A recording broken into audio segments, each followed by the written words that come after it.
The day I was thrown off that ranch at 73 years old, rain pouring down hard enough to turn the dirt road into mud, I had one possession in my coat pocket that the man who owned the land didn't even know existed. A seed. Dark, wrinkled, small enough to hide in my closed fist. He thought he was throwing out an old man who couldn't keep up with modern agriculture. What he didn't know was that I was walking away with the only thing on that property worth real money, something I'd been cultivating in silence for 22 years, while he was still living in some city apartment, learning how to run a business his uncle left him.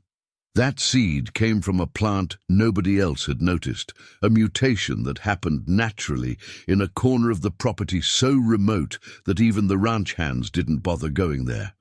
I'd watched it, documented it, protected it, and kept my mouth shut about it because some things you know are valuable before the world figures it out. And when Frank Holloway told me I had 1 hour to pack my things and get off his land, I made sure that seed came with me. My name is Calvin Reese, and I spent 54 years working the High Point Ranch in eastern Montana. I started there when I was 19, brought in by my father who'd worked the same land since before I was born. The original owner, a man named Howard Stratton, was the kind of rancher who understood that good land management came from knowing the soil, the weather patterns, the microclimates that made one hillside different from another just 300 yards away. He taught me that coffee wasn't the only crop with terroir, that barley and wheat and even grazing land had personalities you learned by spending decades in the same place. My father died when I was 31. Howard kept me on, not out of charity, but because by then I knew things about that ranch that nobody else did. I knew which fields flooded in heavy snowmelt and which ones stayed dry. I knew where the soil was clay-heavy and where it was loam. I knew the frost dates, the wind patterns, the places where you could plant early, and the places where you'd lose everything if you rushed. When Howard died and his son took over, things stayed stable. Richard Stratton was a lawyer who lived in Billings and only came out to the ranch 4 times a year. But he trusted the system his father had built, and he trusted me to keep it running. I worked that land like it was my own for another 12 years under Richard's ownership. Before we continue, remember that this is still a small channel, and I could really use your support. Please like the video and subscribe. It's free, and it helps more than you know. Then Richard had a heart attack at 58, and the ranch went to his nephew, Frank. Frank Holloway arrived in a truck that cost more than I'd made in 3 years, wearing boots that had never seen real mud, with a handshake that felt like a business transaction. He was 42, had an MBA from somewhere back east, and within the first conversation made it clear that he thought the ranch was being run like it was still 1970. He hired consultants, brought in agronomists from the state university who walked the fields with tablets and soil sensors, taking measurements and making recommendations that contradicted everything I knew about that specific land. They wanted to change the crop rotation, install a new irrigation system without accounting for the natural drainage, switch to seed varieties that yielded higher on paper but weren't adapted to Montana winters. I tried to speak up, told Frank that the northeast section couldn't handle that much water, that the soil composition was wrong. He cut me off with the same polite condescension every time. Calvin, I appreciate your experience, but we've got trained professionals handling this now. The modernization has to happen. For a year, I watched him make mistakes I could have prevented, watched fields that had produced consistently for 30 years start failing because the new system ignored what the land was trying to tell anyone who'd listen. And I kept quiet about the plant, the one I'd found 22 years earlier in the far corner of the property, growing wild in a spot where the elevation created a microclimate unlike anywhere else on the ranch. It was a variety of heirloom wheat that had cross-pollinated naturally, producing grain that was denser, darker, with a protein content I'd never seen before. I'd taken a sample to Howard back then. He'd held it up to the light, turned it over in his palm, then looked at me. Where'd this come from? The ridge above Hollow Creek. Keep an eye on it. Don't talk about it yet. Why not? Because sometimes the world isn't ready for what you've found. You'll know when it is. Howard died before that time came. Richard never asked about it. And when Frank showed up talking about efficiency and yield optimization, I knew that plant would be plowed under the first chance he got. So 3 weeks before he fired me, I went up to that ridge at dawn and harvested what I could. Got enough seed to fill a small jar, kept one in my coat pocket. The firing happened on a Wednesday in late September. Frank called me into the ranch office, the same office where Howard used to keep maps hand-drawn on butcher paper, showing every irrigation line and fence post. Frank had replaced all of it with a computer and a projector. "Calvin, you've been here a long time, 54 years, and you've done good work. But the ranch is moving in a different direction. We need people who understand data-driven agriculture, who can work with the new systems we're implementing. You're 73. It's time to think about retirement. I'm not retiring. I can still work." He didn't even look uncomfortable. "The decision's been made. You've got an hour to clear out your quarters. The bunkhouse is needed for the new crew." I didn't argue, didn't beg. I'd learned a long time ago that some men make decisions before the conversation even starts, and talking just wastes your breath. I packed my things in a canvas bag that had belonged to my father, a photograph of him and Howard standing by a fence they'd built together, a notebook where I'd kept records, handwritten observations about soil conditions, weather patterns, crop performance, things I'd documented for 5 decades that Frank had never once asked to see. And I put that seed in my coat pocket. It was raining when I walked out, not a drizzle, a real Montana rain, cold and heavy. I stood in the middle of the ranch yard for a minute, looking back at the land I'd worked since I was 19. The fields I'd planted with my father, the equipment shed I'd helped build, the irrigation system I'd designed by hand because Howard trusted me more than any engineer. Frank was watching from the office window. He didn't wave. Neither did I. I turned and walked down that muddy road with everything I owned in one bag and that seed in my pocket. And Frank Holloway thought I was leaving with nothing. I moved in with my daughter Nora in Laurel. She and her husband had a small house with a backyard that was mostly weeds. And when I showed up soaked through, carrying that bag, she didn't ask questions. Just handed me a towel and heated up leftover stew. The first month was hard. Not physically, I was still strong enough, but I'd wake up at 5 out of habit and have nothing to do with my hands. Hands that had known their purpose for 54 years suddenly didn't know what they were for. One morning, Nora found me standing in the backyard, staring at the dirt. "Dad, you want to plant something out here?" "Not much space. Enough." She brought me a shovel. I started that day. Spent what savings I had on amendments to fix the soil pH, built a small hoop house in the corner of the yard, mixed compost I got from a neighbor who raised chickens, and then I planted that seed. One seed, 73 years old, a backyard in Laurel, and a seed from a plant nobody but me had paid attention to in half a century. I made a hole with my finger, placed it in, covered it, watered it. What came next took patience. The kind of patience you only learn from a lifetime of watching things grow. The seedling came up 6 weeks later. I checked it every morning, monitoring its growth like it was the most important thing in the world. Because it was. My daughter mentioned a man named Joel Hendricks, a researcher at Montana State, who'd been studying heritage grains, trying to recover old varieties that had been lost to industrial agriculture. I drove up to Bozeman on a Tuesday, walked into his office without an appointment. Joel was maybe 35, looked tired, had that energy of someone who still believed research mattered. I put 3 grains on his desk. Grains I'd saved from the original plant before leaving High Point. He picked one up, examined it, went still. "Where did you get this? A plant I tended for 22 years. Where's the plant now?" Gone, ploughed under. But you saved seed, one seedling, it's growing. Joel held that grain up to the window light. Mr. Reese, he said my name slowly. Do you know what this might be? I know it's different. I need to run tests, but if this is what I think it is, he paused, this could be a heritage variety we thought was extinct. Something that hasn't been documented in 40 years. I thought about Howard, about his voice saying the world wasn't ready yet. Can you help me? I can. He held out his hand. But you need to tell me everything you know about this plant. I have a notebook. What kind of notebook? 54 years of observations. Soil, weather, growth patterns, harvest data, everything.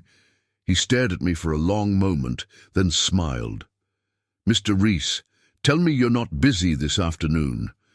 What happened over the next 3 years wasn't magic, it was work. Joel took samples to the university lab. Results came back confirming it was a natural hybrid, a cross between two heritage varieties with genetic markers that made it unique. The protein content was 30% higher than modern wheat. The flavor profile, what the food scientists called the grain characteristics, was unlike anything in their database, but lab results don't create a market. We had to cultivate it consistently, document everything, and then present it the right way. The plant in Nora's backyard went to a university research plot. Under controlled conditions, it produced its first harvest 18 months later. Small, but enough for samples. Joel sent those samples to 3 artisan mills in Washington, Oregon, and Vermont. All 3 responded within 2 weeks. The first said it was the most interesting grain they'd milled in a decade. The second asked how much we had available. The third wrote a detailed analysis that got published in a trade journal with a line that Joel read to me over the phone. A discovery that changes what we thought possible for Northern Plains heritage grains. I closed my eyes. Thought about Howard, about the rain the day Frank fired me, about that dark seed in my coat pocket that I'd carried like it was the last thing I owned. It was, and it was enough. Second year, we formalized a company, me with the cultivation knowledge and that 54-year notebook, Joel with the research credentials and connections to specialty grain markets. Nora handled the business side. She'd done bookkeeping for years and never had a chance to use it for something that mattered. We called it Dark Seed Heritage Grains. Third year, production was still small, but what was small had value. Dark seed grain started selling to artisan bakeries in Seattle, Portland, San Francisco, Boston. The quality certification we'd gotten put it in a category most Montana wheat never reached. The price per bushel was 14 times standard commodity wheat. 14 times. Not because we were greedy, because that's what it was worth to people who understood what rare and proven meant. But the story had one more chapter I hadn't asked for. It arrived at my daughter's house on a Thursday afternoon in a modest sedan with worn tires. I was in the hoop house when Nora called out, "Dad, someone's here to see you. Says he knows you." I didn't need to go to the door to know who it was. I could tell from her voice, that uncertain tone when something doesn't fit the normal day. I wiped my hands on the rag I kept hanging on a nail. Walked slowly. Not for drama, just because 76 doesn't rush. Frank Holloway was standing on the sidewalk. The expensive truck was gone. The confident posture was gone. He looked thinner, older, like someone who'd lost weight from stress rather than intention. He saw me coming and waited. Didn't speak first. That told me something. Calvin, Frank. Silence. I know I don't have any right to be here. I didn't respond. The ranch. Things didn't go the way I planned. He looked down at his hands. The new system failed. The irrigation caused erosion on the northeast section, exactly where you said it would. 2 years of production costs higher than revenue. The bank wants the property. How much do you owe? He looked surprised I'd asked directly, told me the number. It was substantial but not impossible. Why are you here? Because I heard about dark seed heritage grains. He glanced past me at the hoop house, at the seedlings I could see through the plastic. Heard it came from a plant at High Point. That you saved the seed, I did. I fired you, gave you 1 hour in the rain after 54 years. He said it without trying to soften it. And you walked off with the only thing on that ranch that was actually valuable. I had. We stood there for a moment. I looked at my hands, 76 years old, with the marks a lifetime in agriculture leaves, hands Frank had called outdated. Are you here to ask me something? I don't know if I have the right to ask anything. I came to apologize first, and then see if there's any possibility of... He made a vague gesture. Anything. Partnership, contract growing, I don't know, Calvin. I don't know what's fair to ask. That honesty cost me something because it's easier to deal with arrogance. Arrogance you can dismiss. But a man showing up without defenses is harder. Come inside, I said finally. Nora, make coffee. I talked to Joel the next day. He listened without interrupting. When I finished, he sat quiet for a moment. You want to buy his ranch? Not a question. I do. Calvin, he chose his words carefully, that's going to take more capital than we have. We'll need an investor or agricultural financing or a pre-sale contract for future production. It'll be complicated. I know. And you're sure you want that land? Dark Seed already has demand to double production. We can do that on leased ground without the complication of Frank. Joel, I said quietly, my father is buried on that land. I planted my first crop there with him when I was 19. That plant grew on that soil and nowhere else. It's not business, he said. It's roots. It's roots. He nodded slowly. Then we'll make it work. Took 7 months. Joel structured a pre-sale agreement with 2 mills that committed to buying 3 years of production at above-market rates in exchange for regional exclusivity. That contract became collateral for a USDA rural development loan. I negotiated directly with Frank's creditors. With the loan approved, we bought High Point Ranch for the amount of the consolidated debt. Frank walked away with his debts cleared and nothing else. That wasn't generosity, it was precision.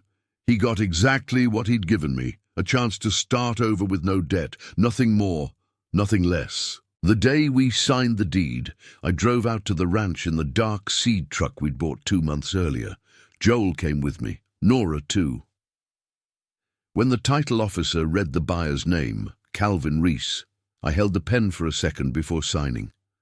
Thought about the rain, the muddy yard, the canvas bag, the way Frank had stood at the window watching me leave without waving. I signed. The first thing I did back at High Point as owner was drive up to that ridge above Hollow Creek.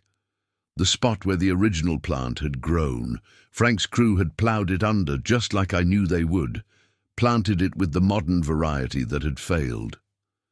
The ground was bare now, exposed soil with erosion scars from the irrigation mistakes.